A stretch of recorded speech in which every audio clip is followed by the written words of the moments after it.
अस्सलाम वालेकुम। कुछ खरी बातों के साथ मैं हूं आबिद इकबाल खारी। हमारे मुल्क के मारूफ कालम नगार और सहाफ़ी जावेद चौधरी साहब को अब्दुल मालिक नामी एक शख्स मिला और उनको अपने वालिद के मुतल्लिक बताया कि मेरे वालिद को सर्दी का मर्ज़ लाहिक था। वो घर में भी ओवरकोट पहनकर फिरते थे। मेरे वालिद जून जुलाई में भी धूप में बैठते थे। उनकी जिल्द जल कर स्याह हो जाती थी, लेकिन उनकी सर्दी कम नहीं होती थी। वो गर्मियों में भी लिहाफ लेकर सोते थे, पाँव में डबल जराबें पहनते थे और सुबह शाम हीटर के करीब बैठते थे। सर्दियां उनके लिए नाकाबिले बर्दाश्त होती थीं। वो अक्टूबर में कपकपाना शुरू कर देते थे। फिर अब्दुल मालिक ने बताया कि हम उन्हें अक्टूबर से मार्च तक दुबई शिफ्ट कर देते थे। वो 6 माह दुबई में रहते थे और 6 माह लाहौर में। अल्लाह ताला ने इस खौफनाक बीमारी के बावजूद उन पर बड़ा करम किया था। वो अरबपति थे। वो हकीकतन मट्टी को हाथ लगाते थे तो वो सोना बन जाती थी। वो दुनिया के मशहूर तरीन डॉक्टरों के ज़ेरे इलाज रहे, लेकिन इस खौफनाक मर्ज ने उनका साथ न छोड़ा। वो आखिरी उम्र में संकी हो गए थे। वो रोज़ मुझे अपने पास बिठाते, मेरी ठोड़ी पकड़ते और नमनाक आवाज़ में कहते थे, अब्दुल मालिक, मुझे मौत से बहुत डर लगता है। मैं जब सोचता हूँ मैं ज़मीन से 6 फुट नीचे पड़ा होऊंगा, अंदर अंधेरा और सर्दी होगी और मेरे बदन पर सिर्फ 2 चादरें होंगी, तो मेरी रूह तक कांप जाती है। अब्दुल मालिक, क्या तुम मेरा एक काम करोगे? मैं हर रोज़ जवाब देता, अब्बा जी आप हुक्म करें, मैं जी लड़ा दूंगा। मेरे वालिद बड़ी लिजाजत से फरमाते, बेटा तुम किसी से फतवा लेकर मुझे गर्म कपड़ों में दफन कर देना। यह मुमकिन ना हुआ तो कम अज़ कम मेरी कब्र को गर्म रखने का कोई बंदोबस्त ज़रूर कर देना। अब्दुल मालिक बताते हैं कि मैं फ़ौरन हामी भर लेता था। मेरा ख्याल था मैं किसी न किसी आलम से फतवा लेकर अब्बा जी को ओवरकोट में दफन कर दूंगा। मैं उनकी कब्र भी गर्म ईंटों से बनवा दूंगा। हम लोग अमीर थे। मैं अक्सर सोचता था अगर कोई आलम तैयार ना हुआ तो मैं फतवा खरीद लूंगा। मुझे जितनी भी रकम खर्च करनी पड़ी कर दूंगा, लेकिन मैं अपने वालिद की आखिरी ख्वाहिश ज़रूर पूरी करूंगा। लेकिन फिर अब्दुल मालिक बताते हैं कि मैं फेल हो गया। मेरे वालिद सन 2000 में फौत हो गए। हमने उन्हें गर्म पानी से गुस्ल दिया, उन्हें ओवरकोट पहनाया और उस ओवरकोट पर कफन लपेट दिया। मौलवी साहब ने जब ओवरकोट देखा तो जनाजा पढ़ाने से इनकार कर दिया। अब्दुल मालिक बताते हैं कि मैंने उन्हें हर किस्म का लालच दिया। मैंने उनकी मिन्नत भी की, लेकिन वो न माने। मैंने तंग आकर उन्हें धमकी दे दी। वो जनाजा छोड़कर चले गए। हमने इसके बाद बेशुमार मौलवियों से रब्ता किया, लेकिन कोई ना माना। यहाँ तक कि अब्दुल मालिक ने खुद जनाजा पढ़ाने का फ़ैसला कर लिया। वो कहता है कि जब मैं वालिद की मैयत के पीछे खड़ा हुआ तो लोगों ने जनाजा पढ़ने से इनकार कर दिया। मैंने उनकी भी मिन्नतें की, लेकिन वो भी ना माने।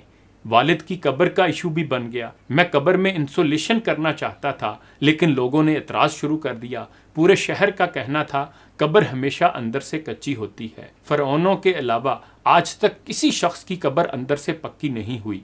ये बिद्दत है और हम इस बिद्दत का हिस्सा नहीं बनेंगे। फिर अब्दुल मालिक बताते हैं कि मैं मुसीबत में फंस गया, यहाँ तक कि मेरे पास लोगों की बात मानने के सिवा कोई ऑप्शन न बचा। मेरे वालिद का ओवरकोट भी उतारना पड़ा और कब्र भी तोड़नी पड़ी। मैंने बड़े दुखी दिल के साथ अपने वालिद को दफन किया और कब्र पर देर तक रोता रहा। मैं जब भी सोचता था मैं अपने वालिद की मामूली सी ख्वाहिश पूरी नहीं कर सका तो मेरी हिचकी बन जाती थी। मैं इसके बाद जब भी वालिद की कब्र पर जाता था मैं शर्मिंदगी से सर झुकाता था और उनसे माफ़ी मांगता था। ये सिलसिला महीना भर जारी रहा। मैं एक रात गहरी नींद सोया हुआ था। मेरे वालिद मेरे ख्वाब में आ गए। वो सफ़ेद कफन में मलबूस थे। उन्हें शदीद सर्दी लग रही थी। वो कपकपा रहे थे और मुझे बुला रहे थे, अब्दुल मालिक उठो और मेरी बात सुनो। मैंने ख्वाब में उनकी तरफ देखा। वो बोले, मेरे बेटे, मैं तुम्हें ज़िंदगी की वो हकीकत बताना चाहता हूँ जो मुझे मरने के बाद मालूम हुई।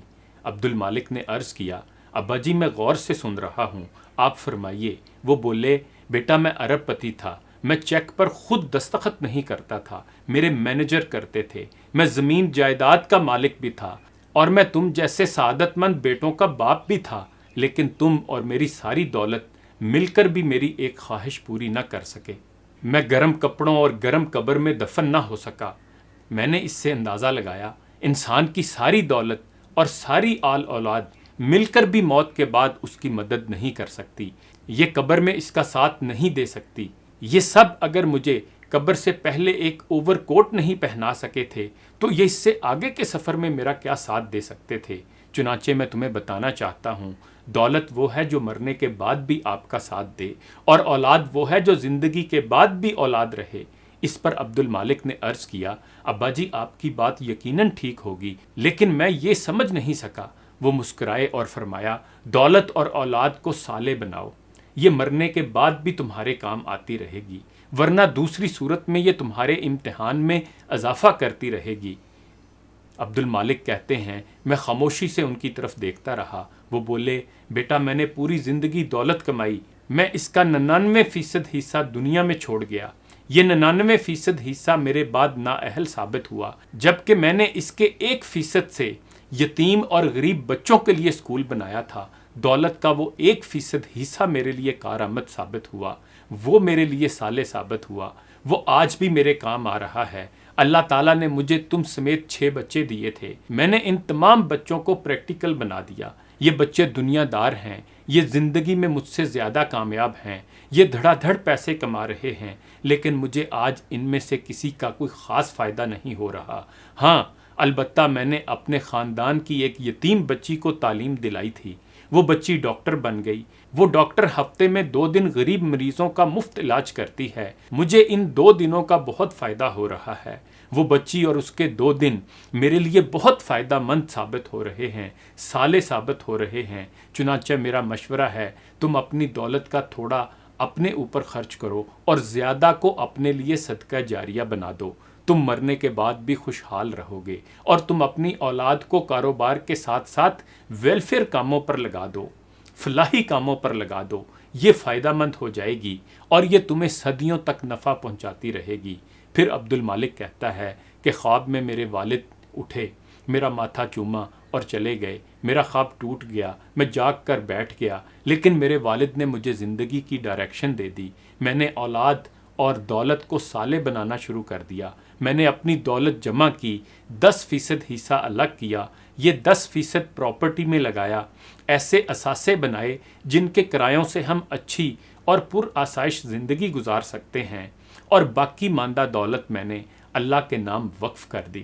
پھر عبد المالک کہتے ہیں کہ میں بچوں کو ٹریننگ دے رہا ہوں کہ ہماری کامیابی ہمارا اثاثہ ہوتی ہے، ہم جب تک اس اثاثے کا ایک بڑا حصہ صدقہ نہیں کرتے ہم اس وقت تک صالح نہیں ہو سکتے۔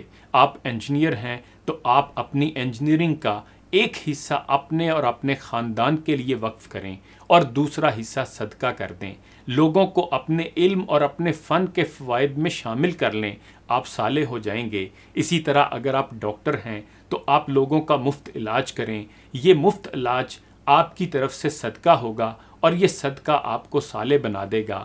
اور آپ اگر تاجر ہیں تو آپ اپنی تجارت کو منافع خوری، ملاوٹ اور بددیانتی سے پاک کرتے جائیں، آپ صالح تاجر ہو جائیں گے اور اس کا آپ اور آپ کے والدین کو فائدہ ہوگا۔ جب عبد المالک سے پوچھا گیا کہ اب تک اس پریکٹس کا اسے کیا فائدہ ہوا تو وہ مسکرایا اور بولا، میں زندگی میں اور میرے والد موت کے بعد اب مطمئن ہیں۔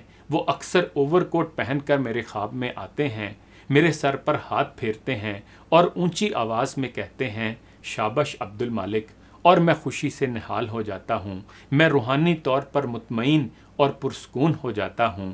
انہی گزارشات کے ساتھ عابد اقبال کھاری کو اجازت دیجیے، اپنا خیال رکھیے گا، اللہ حافظ۔